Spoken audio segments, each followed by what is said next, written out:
Hi there, in this lesson we're going to look at patterns and sequences. So basically a lot of mathematicians look for these things to develop maths, and early on in mathematics it was quite easy to spot patterns and rules. Now a lot of mathematics has been discovered already and it's probably quite hard. The problems that are left in maths are harder to solve.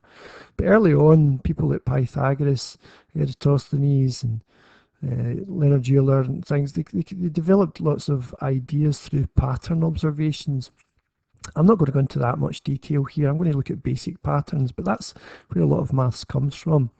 So at a very basic level, patterns and sequences start with pictures. So you can see a sequence of pictures here, a repeated pattern, and then you can pretty much predict what's going to come next. So for example, you've got a red circle, a green square, purple triangle, starts again, red circle, green square, and you know it's a purple triangle coming next. But in fact, the number sequence we know is just a pattern, and it starts at 1 and just goes up 1 each time.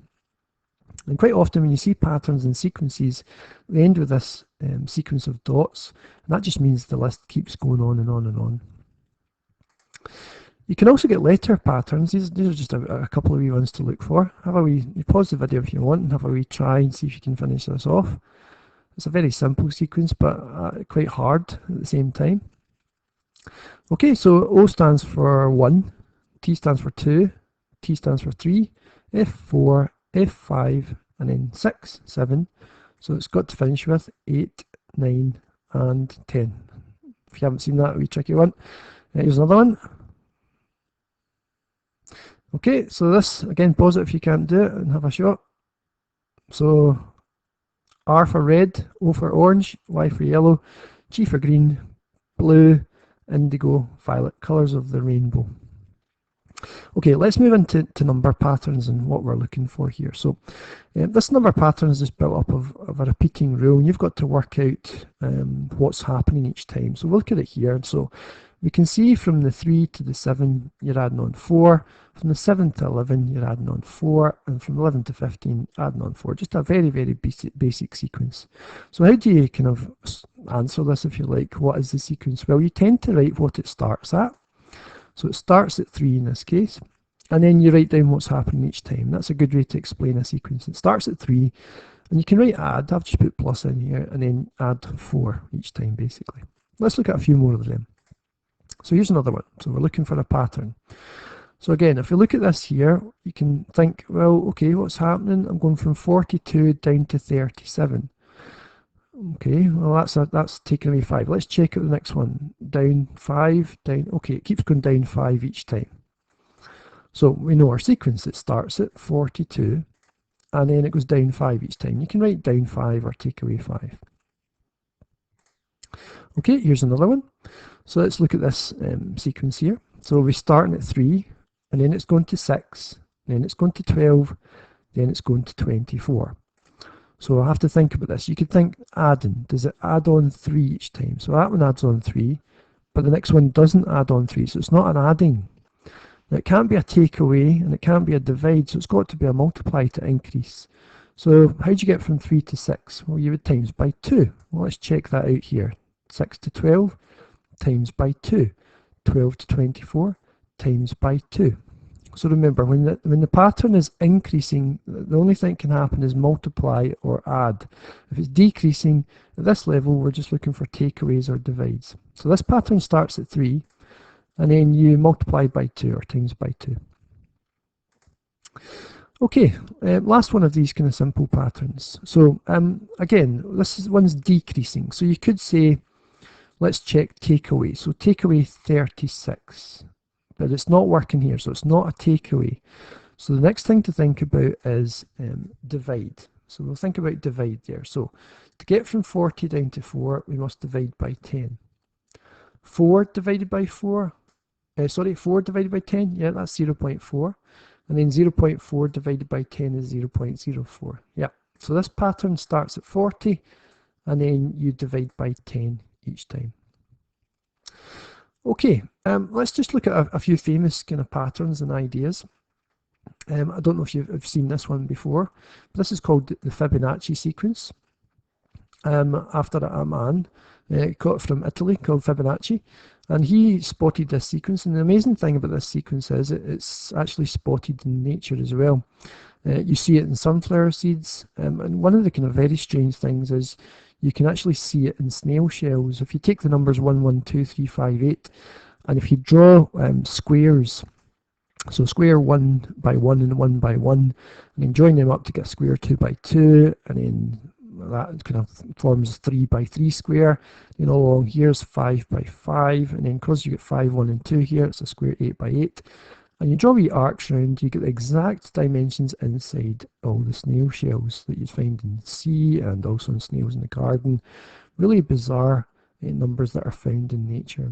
Now, how does it work? Well, if you haven't figured it out already, if you add these two here, the first two numbers in the sequence, you'll get the 2. And if you add the 1 and the 2, you'll get the 3. And if you add the 2 and the 3, you'll get the 5. So, and the 3 and the 5, and you'll get the 8. So the next one in the sequence, you need to add the 5 and the 8, and that comes to 13. It keeps going on and on like that. Okay, another sequence that's quite necessary in maths. These are numbers or circles inside squares. Okay, and these numbers are called square numbers for the reason that they create squares, just a pattern of squares. So the first square number is 1. Then you've got how many dots? You've got 4. And then if you count them up, you've got 9. And if you count these up, you've got 16. And if you count these up, you get 25. But really what's happening is this is 1 times 1, 2 times 2, 3 times 3, 4 times 4, 5 times 5, and that creates the square patterns, hence the name square numbers. Here's another one similar to that, and you can probably guess what these are called. These are called triangular numbers. Now, triangular numbers, these are your triangular numbers, 1, 3, 6, 10, 15. And to actually spot what's going on, you're kind of going down the way. So you've got 1, and then you add on the 2 down below. You've got this one before, you've got 3, and you add on the 3 down below. You've got the previous pattern up the top here, and you add on 4. You've got the previous pattern here, which is this bit, and you add on 5. So really what's happening is you're adding on the next pattern number. So to get from 1 to 3, you add on this one here, 2, pattern number 2. The next pattern is 3, so you add on 3 and 3 and get 6. This is the fourth one, so 6 and 4 makes 10. This is the fifth one, so 10 and 5 makes 15, and this would be the sixth pattern, wouldn't it? So you'd add 15 and 6, and you would get 21. You just increase the kind of numbers of dots by 1 each time along the bottom. That's what's happening. But they're called triangular numbers. And the last thing I'm going to look at, this is Pascal's triangle. Blaise Pascal came up with a lot of different things, but this triangle was one of his main discoveries. I'll just go through how it works. So if you look at the top here, we've got 1, and then 1, 1. All the numbers down the side of this triangle are 1s. And I'll just use my wee highlighter pen. So to get the numbers in the middle of the 1s, to get this first one here, you add these 2. So 1 and 1 makes 2.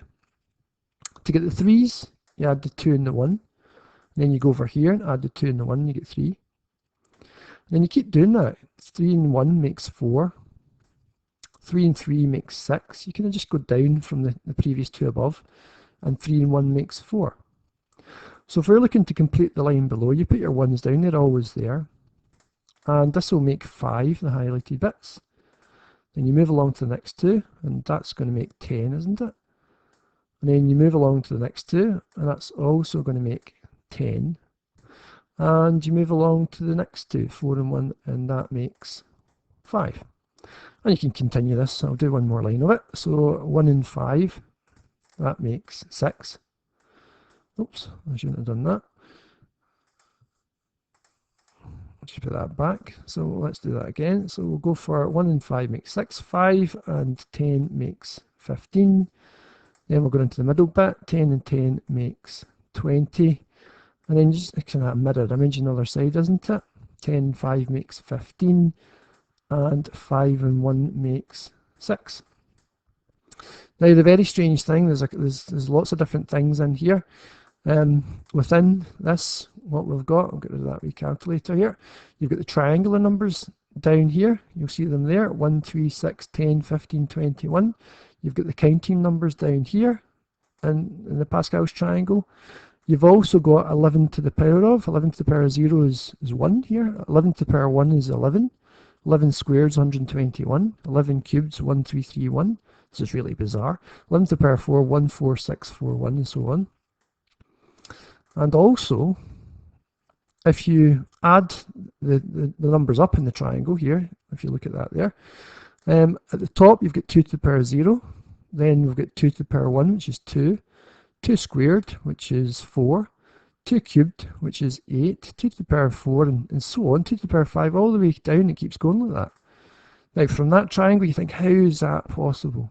Blaise Pascal come up with that. And it's also used in advanced higher maths for things like multiplying out brackets and things. We're not going to go into that.